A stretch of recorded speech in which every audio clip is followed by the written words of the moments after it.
What's good, guys? It is Sam here, and today I wanted to talk about Andrew Yang's fundraising for quarter number 3.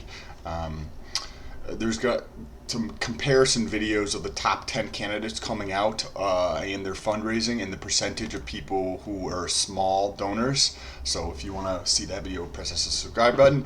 But today, what we're actually going to talk about is Andrew Yang's fundraising. So if this is your first time here, what's good? My name is Sam, and if you're returning, it's good to freaking see you. You had better be pressing smashing that like button. Okay, so Andrew Yang announced the other day that he had raised $10 million in the third quarter, which is absolutely amazing because when you look at, and I don't think I have the list up here, but when you look at the candidates for first quarter, let's see here. He only had like 5 million, I think he raised then. Oh, the total was 5 million. So I think in quarter number 2, it was like 2.8 million that he raised potentially, or 3 million. So to have almost a 250 to 300% increase in the amount of funds you're raising. If you didn't see my video on Andrew Yang's guerrilla marketing, go check it out. It took place at the debate number 2, and clearly this has been making a tremendous difference. So I wanted to show you some of the things that actually the campaigns are getting spent on. So these are Friends of Andrew Yang. I haven't looked up what Friends of Andrew Yang is or who's behind that, but this is from the FEC.gov.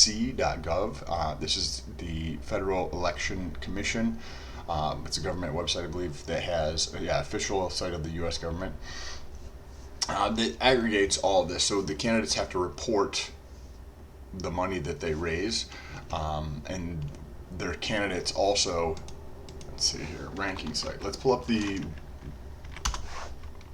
website here for, let's see, Alexa, and check his website from the last time that he had the campaign. But these are some of the things that he spent on. An interesting thing that I was noticing when I was looking through this in a little bit more depth is that Google actually contributed to pretty much every single campaign. So here they paid Google. One of the interesting things you could think about from Google's standpoint is that donating to every single candidate is almost, to have that conversation, it could be predicated on like teaching or showing, like, let me pay you $50,000 so that I can show you how to run effective Google ads or YouTube ads or any of the other products that Google is offering. So I think that's probably a prudent thing for Google to do, especially if Google is like number 1 versus Facebook is number 2 for online ads, or Facebook is number 1 and Google is number 2. I think that's an interesting take or strategy for Google. There could also be like they support some of these things, but it might have deeper seated things in there. So let's come over here. Let's do Yang 2020 and see what comes up. This is going to give us statistics on his site. Wow, this is amazing. Okay, so I started tracking it a while back, and right around here, I think it was when the first debate was, or the debate in July. The end of July was the 30th and 31st. So you see a tremendous uptick and just change of directions, because this was sloping down. And let me see if you guys can even see what the fuck I'm talking about. This area over here was sloping down over here for a while, and then the last debate, 2 debates ago, it had a big uptick. Then I bet you can guess what this was. I think the debate was around the 9th, and you see another uptick. On a global basis, his site is ranked 13,000th, which is absolutely amazing. If you look at some of these other candidates, theirs is like almost like a joke at how, oh, that's interesting, he lost a bunch of steam in here. It looks like it flatlined in terms of the growth rate. In the US, it's ranked 1700th.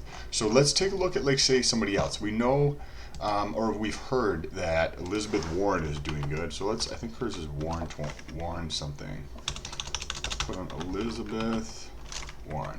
There we go. Let's see how hers come out, because she's also doing well. So she's globally ranked at 27,000th, and her U.S. ranking is 4,000. So more than double what Andrew Yang's is.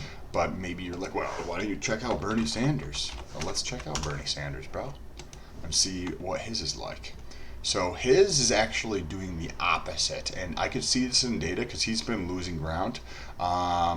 It's interesting that actually took place before the debate, right around the end of August, going into September. Right at the election, he gained a little momentum, and then he just been losing at a very fast rate. Look at the slope of the line here, where it's coming down. That's pretty bad. That's not a good thing at all. He's ranked 7,000, so his site has actually lost ground over this time period. It's kind of interesting, but let's jump back over here to the fundraising for a moment. And I have no idea who this gentleman is, but he raised 2.1 million. Andrew raised 10, as we touched on earlier. Kamala Harris. So Kamala Harris raised 11.6 million. And Kamala Harris, in pretty much every single poll, is ranked multiple spots ahead of Yang, so that's kind of interesting. Cory Booker, most of the data that we're looking at, Cory's in the sixth at the highest. To his average is probably seventh place out of these 10 candidates, sometimes eighth. And he raised 6 million. Still a tremendous, awesome increase, right? 30% from the second quarter. That's awesome. Tremendous quarter. However, it's just the smaller amount, and we're gonna last touch on like Trump and what he did, but this is kind of interesting, and I'm gonna do a full analysis on this. So if you want to see that video, stay tuned. Nearly 300,000 donors. Let's come down here. Bernie Sanders, 25.3 million. So even though we see Bernie Sanders' website tanking, he still has a tremendous amount of exposure, right? The average donation for his is only $18. That's insane. That's incredible. That's just absolutely insane. And he has a ridiculous number of donors, 1.4 million donors. That's just incredible. I don't think Bernie Sanders really needs to. I think he's losing a lot of ground and a lot of momentum to these other candidates. If Bernie wants to succeed, he needs to distance himself from the establishment, where I think there's a very bad vibe around the establishment, where Andrew Yang comes from outside, where like this person probably nobody's ever fucking heard of. Plus, it looks like he's a senator in Colorado. Kamala Harris, again, a senator. Last minute, Cory Booker, I believe he's in government somehow. He's in government somehow. This person's a mayor. Like these people are coming from within the establishment. And when you're like, if you study business or you like business, one of the easiest ways to kind of like make a drastic change is have a different POV, point of view on something. Because when you have a different point of view versus like being in the establishment and just, hey, let's go 1 degree or 3 degrees to the left or 4 degrees to the right, or let's go 1 degree, you know, like that's just not going to work. That's not what I don't think that's what not a lot of Americans want. They want somebody who is going to work for them. They want somebody who is going to affect them, not just a small segment of the population.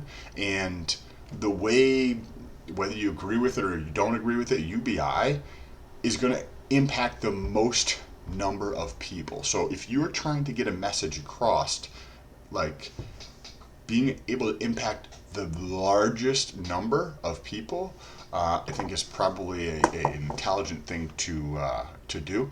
And then lastly, I just wanted to touch on this here. This is at the end of quarter number 2. So quarter number 2, you can see here that Trump actually had let's see, here we go, ridiculous amount more that he raised. And in quarter number 3, Trump raised another $125 million. The amount of cash that Trump is going to have is tremendous. I don't know if any of the Democratic candidates are actually going to honestly have any like super high probability of winning against Trump, but the candidate field is so tremendous now.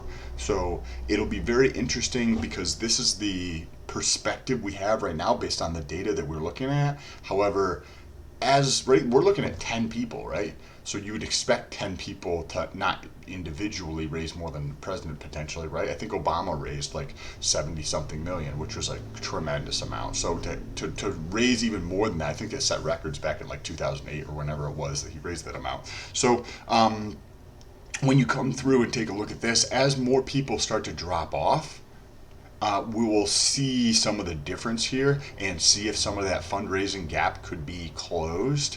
But I do think that if you're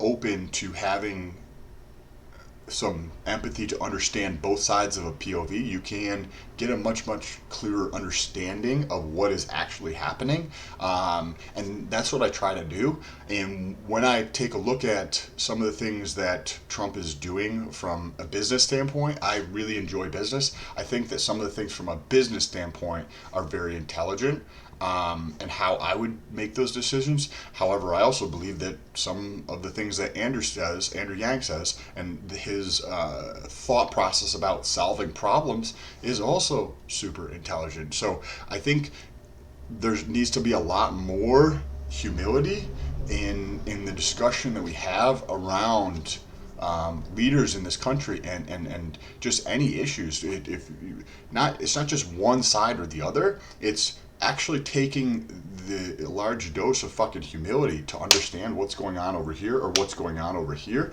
and not just listening to somebody, just waiting to your fucking have your response. Like, actually listen to try to understand how that POV could impact things in a positive way based on their understanding and perspective of the world, right? Whoever that might be. And then you do the same thing from the other side. Like, what are the really bad negative side effects of the issue that I'm talking about, right? Or the other side. Anyways, if you guys like this video, make sure to press that subscribe button. And don't forget to press that bell notification so YouTube can notify you every time I post a new video.